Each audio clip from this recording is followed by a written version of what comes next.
लाठीकटा तहसिलदार गिरफ सुंदरगढ़ लाठीकटा तहसिलदार मुरलीधर उर्मल को गिरफ करिछि विजिलेंस 2,60,26,000 टंकार आय बहिर्भूत संपत्ति ठाब करा जायछि।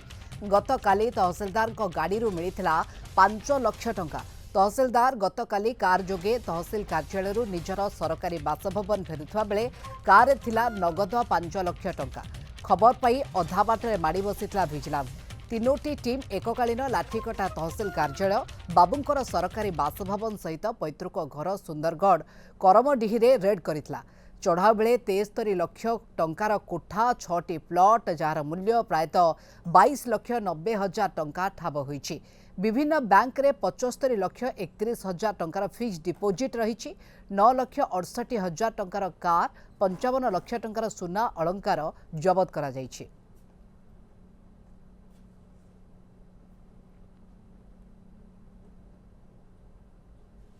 काली जो अन्याय उपाय जो टंका कलेक्शन करी लोकों ठारू आसुथिबार खबर पाई विजिलेंस सेठी जुगी रही एवं तांकू गाड़ी को अटकेलु साक्षी सामना रे टंका बाहर कराला आउ से टंका 5 लाख जो अच्छी ताकू पचारे किसी संतोषजनक कैफत दे पारे एवं से संक्रांत रे आमर विजिलेंस गोटे केस है 9/26 डीए केस आयुर्भवती संपत्ति बाबद रे।